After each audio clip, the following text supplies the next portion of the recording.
Welcome to my channel top lines defence info. मैं आपका दोस्त अविनाश लाया हूं टॉप लाइन्स डिफेंस अपडेट। तो चलिए शुरू करते हैं। जब से डोनाल्ड ट्रंप यूएस के नए राष्ट्रपति बने हैं, यूएस गवर्नमेंट द्वारा इंडियन गवर्नमेंट और इंडियन एयरफोर्स के ऊपर यूएस के डिफेंस इक्विपमेंट्स को खरीदने का प्रेशर बढ़ा दिया गया है।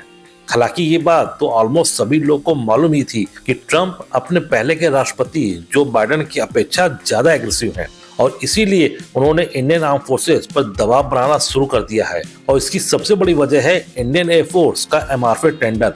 पिछले कुछ सालों से इंडियन एयरफोर्स अपनी घटती हुई स्क्वाड्रन्स की संख्या को बढ़ाने के उद्देश्य से कई बार 4.5 जनरेशन के एयरक्राफ्ट को खरीदने के लिए एमआरएफ टेंडर को जारी कर चुका है, लेकिन हर बार कोई ना कोई अडंगा इसके पूरा होने से पहले हो ही जाता है। और यही वजह है last time MRF deal sign न होने पे इंडियन एयरफोर्स की रिक्वेस्ट पे 2016 में मोदी गवर्नमेंट ने इमरजेंसी प्रोक्योरमेंट के तहत 36 राफेल फाइटर जेट्स को खरीदने की मंजूरी दी थी।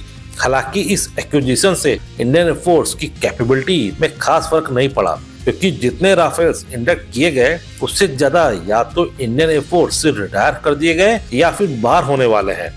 इंडियन एयरफोर्स द्वारा खरीदे गए 36 राफेल जेट्स से जहां डायरेक्ट इफेक्ट पाकिस्तान को हुआ, तो इनडायरेक्ट असर चाइना द्वारा फील किया गया है, क्योंकि इसके तुरंत बाद चाइना ने इन राफेल्स का मुकाबला करने के लिए पाकिस्तानी एयरफोर्स को J-10C फाइटर जेट की भी डिलीवरी कर चुका है। और अब रिसेंट न्यूज के अनुसार चाइना बहुत ही जल्द अपना सेकेंड 5th जनरेशन के फाइटर जेट J-35A को भी देने वाला है। चाइना द्वारा पाकिस्तान को 5th जनरेशन के एयरक्राफ्ट को बेचने वाली न्यूज ने इंडियन एयरफोर्स को काफी परेशानी में डाल दिया है, क्योंकि इस 5th जनरेशन के एयरक्राफ्ट का यूज करके निश्चित रूप से पाकिस्तान का एज इंडिया के ऊपर हो जाएगा। और इसी को देखते हुए इंडिया के कई डिफेंस एक्सपर्ट्स इंडियन एयरफोर्स को एक 5th जनरेशन का एयरक्राफ्ट को खरीदने की सलाह दे रहे हैं। इस बार जारी किए गए एमआरएफ टेंडर में सबसे ज्यादा जीतने की उम्मीद जिस एयरक्राफ्ट की जा रही है वो राफेल ही है, क्योंकि इंडियन एयरफोर्स ऑलरेडी राफेल के हिसाब से अपने यहाँ इंफ्रास्ट्रक्चर बना चुका है, पायलट्स की भी ट्रेनिंग हो चुकी है, जिसके कारण नया एक्विजिशन कॉस्ट काफी कम हो जाएगा। लेकिन यहाँ ये बात समझने की है कि जब आपका एक एडवर्सरी दो 5th जनरेशन के फाइटर जेट से इक्विप्ड हो चुका है तथा दूसरा एडवर्सरी बहुत ही जल्द 5th जनरेशन के एयरक्राफ्ट का यूज शुरू कर देगा, तो अब पुराने 4.5 जनरेशन के एयरक्राफ्ट को एमआरएफ के अंतर्गत फुल टेक्नोलॉजी ट्रांसफर के साथ खरीदने पे इंडियन एयरफोर्स को कौन सी टेक्नोलॉजिकल गैप हासिल हो जाएगी। हालांकि ये बात भी सही है कि एक 4.5 जनरेशन के एयरक्राफ्ट की पर फ्लाइट कॉस्ट एक 5th जनरेशन के एयरक्राफ्ट की पर फ्लाइट कॉस्ट से काफी कम होती है। और दूसरा, एक 5th जनरेशन के एयरक्राफ्ट किसी भी एयरफोर्स में एक प्रीमियम एसेट्स होता है, जिसका यूज उस देश की एयरफोर्स कुछ स्पेसिफिक कंडीशन में करती है। और इंडियन डिफेंस एक्सपर्ट भी यही बोलना चाहते हैं कि इंडिया ऑलरेडी 4.5 जनरेशन के राफेल के साथ तेजस मार्क 1 तथा तेजस मार्क 2 का यूज भविष्य में बना के करेगी, तथा ये सभी फाइटर जेट्स अच्छी खासी संख्या में इंडियन एयरफोर्स में इंडक्ट किए जाने हैं।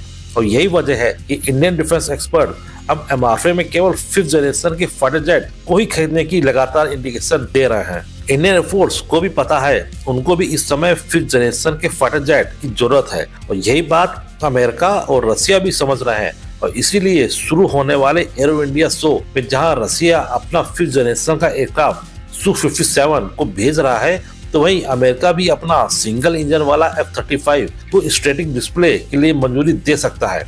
इन दोनों कंट्रीज ने इस संभावित डील को सील करने का प्रयास भी शुरू कर दिया है, जहां रशियन मीडिया ने अपने Su-57 को अमेरिकी F-35 के ऊपर एडवांटेज देते हुए बोला है कि रशियन Su-57 अमेरिकी F-35 से हर मामले में आगे है। जैसे Su-57 डुअल रोल एयरक्राफ्ट है, जो कि अटैक और फाइटर मिशन दोनों में ही समान रूप से प्रभावी है। जहां Su-57 की सर्विस सीलिंग 20 किलोमीटर है, तो वहीं F-35 की सर्विस सीलिंग केवल 15 किलोमीटर तक की है। इसके अलावा Su-57 के आर्मामेंट की बात करें तो यहाँ पे Su-57 F-35 से काफी आगे खड़ा दिखता है।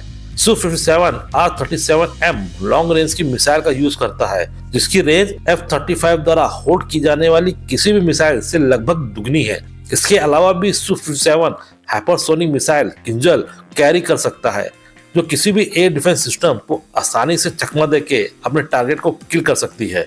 हालांकि रसिया द्वारा ऑफर किए जाने वाला Su-57E अब काफी मैच्योर हो चुका है, लेकिन अभी इसकी एक बड़ी कमी पे रसिया लगातार काम कर रहा है, और वो है इसके इंजन से निकलने वाली हीट, जो अभी भी इसे पूर्ण रूप से स्टेल्थ नहीं बनने दे रही है।